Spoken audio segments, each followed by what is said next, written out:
نصیحت کرنے والا تو جنت میں داخل ہوا اور اسے شہید کرنے والوں پر اللہ تعالیٰ کا عذاب نازل ہوا اور وہ جہنم میں داخل ہوا۔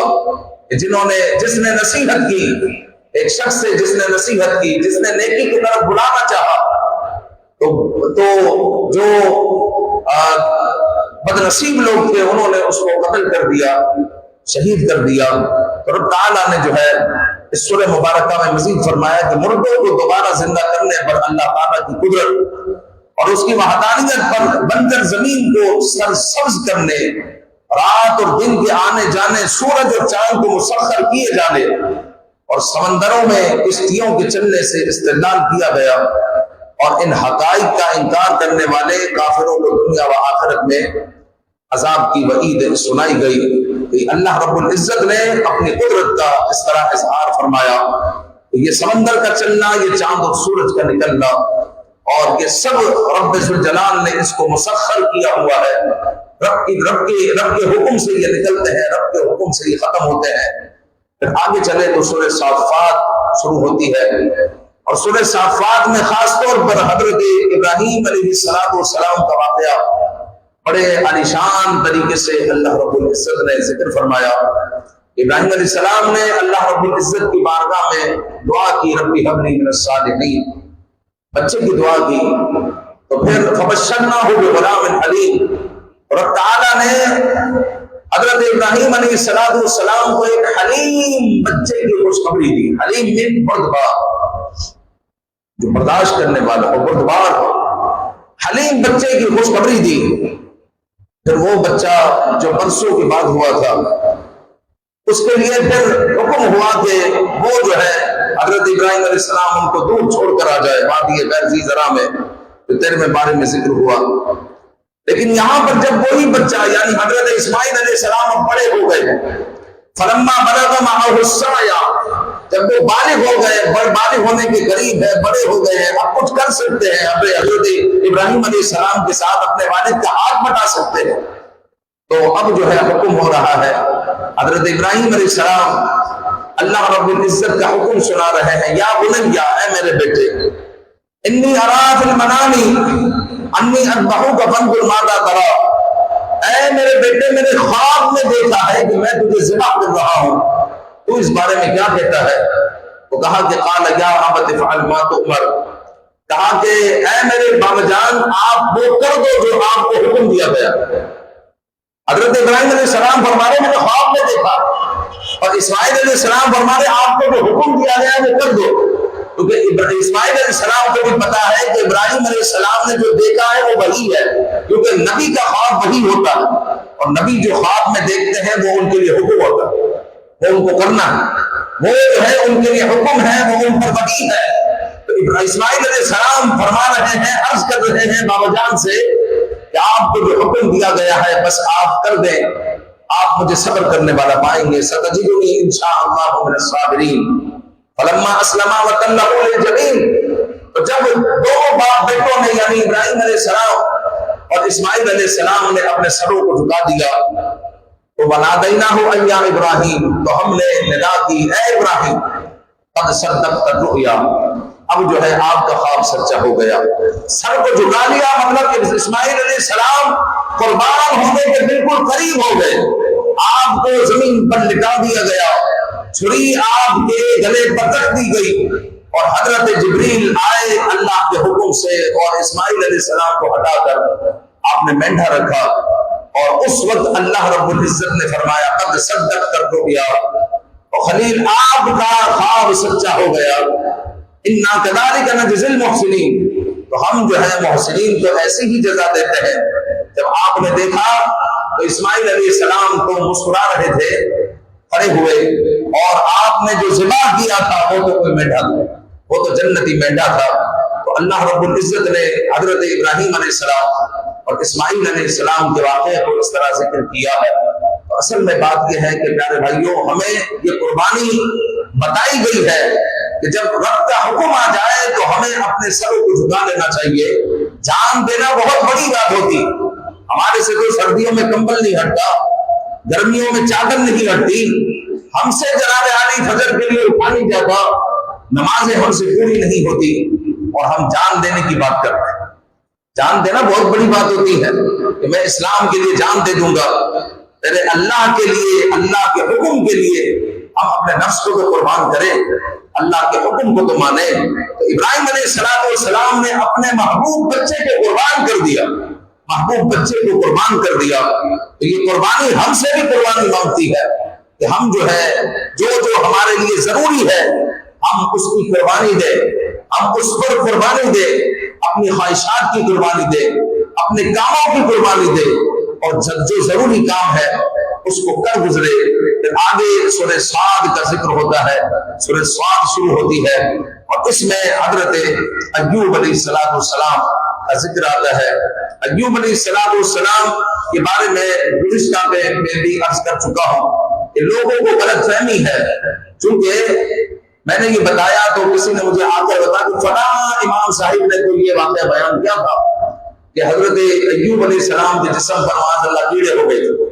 تو یاد رکھیں کہ اگر کسی امام نے یا کسی خطیب نے بیان کیا ہے تو یہ اس کی خطا ہے, کیونکہ کتابوں میں لکھا ہوا ہے, بعض کتابوں میں غیر معتبر کتابوں میں لکھا ہوا ہے, یہاں تک کہ البدایہ والنہایہ میں بھی لکھا ہوا ہے, جو تاریخ کی کتاب ہے اس میں بھی لکھا ہوا ہے, عربی تاریخ, لیکن آخر میں اس میں لکھا ہوا ہے یہ اسرائیلی روایت ہے. اسرائیلی روایت کا مطلب یہ ہوتا ہے اگر وہ قرآن و سنت کے مطابق ہے تو اس کو مان لیں گے, اور اگر درایت کے قرآن و سنت کے خلاف ہے تو پھر اس کو ریجیکٹ کر دیں گے کہ بھئی یہ ہمارے مطابق نہیں ہے. تو اگر اس واقعے کو مان لیا جائے تو انبیاء کا پھر کیا فائدہ معاذ اللہ, انبیاء سے تو لوگ دور بھاگیں گے. انبیاء کو اگر ایسی بیماری ہو تو لوگ جو ہے دور بھاگیں. نبی اس لیے ہوتے ہیں کہ اللہ کے پیغام کو پہنچائے اور لوگ ان کے قریب آئے, لوگ معاذ اللہ تعالیٰ محفوظ رکھے. اگر میرے ساتھ بھی بیماری ہو تو کیا آپ مجھے امامت کے مسئلے پر برداشت کریں؟ نہیں کریں گے نا برداشت. بھائی امام صاحب سے معذرت کر لو, یار پہلے بولو علاج کروا لے, معذرت کر لو. ممبر رسول پر بیٹھتے ہیں تو ایک نبی کو ایسے کیسے ہو سکتے, نبی کو یہ بیماری کیسے ہو سکتی؟ پھر اس کو ہمارے گھروں میں اس طرح بیان کیا جاتا ہے کہ جب کیڑا گرتا تھا تو پھر ایوب علیہ السلام اس کو اٹھاتے تھے اور کہتے تھے کہ بھئی تیری غذا تو ادھر ہے, اللہ نے تیری غذا ادھر رکھی ہے, ادھر آ جا, ادھر رکھتے تھے. ایسا کچھ بھی نہیں. ایوب علیہ السلام بیمار ہوئے تھے, سخت بیمار ہوئے تھے, سخت آزمائش میں مبتلا ہوئے تھے. پھر اللہ رب العزت نے کرم فرمایا اور فرمایا اب ایوب کو برسل کہا مغتسل بارد و شراب, اب بس اپنی ایڑی کو زمین پر مار. جب ایڑی کو زمین پر مارا تو چشمہ پھوٹ پڑا. تو پانی تو آدمی پیتا ہی رہتا ہے, لیکن جس پانی میں اللہ تعالیٰ شفا رکھ دے تو پھر اس میں شفا مل جاتی ہے. تو حضرت ایوب علیہ السلام نے وہ پانی پیا تو اللہ رب العزت نے آپ کو شفا عطا فرمائی, بیماریاں چڑھ گئی اور آپ کی کمزوریاں ختم ہو گئی اور آپ صحت مند ہو گئے. تو اللہ تعالیٰ چاہے تو پانی میں بھی شفا عطا فرمائے, وہ چاہے تو پانی میں بھی شفا عطا فرمائے. اور تعالیٰ قرآن کے نور سے ہمارے دلوں کو منور فرمائے. آمین بجاہ النبی الامین صلی اللہ علیہ وسلم.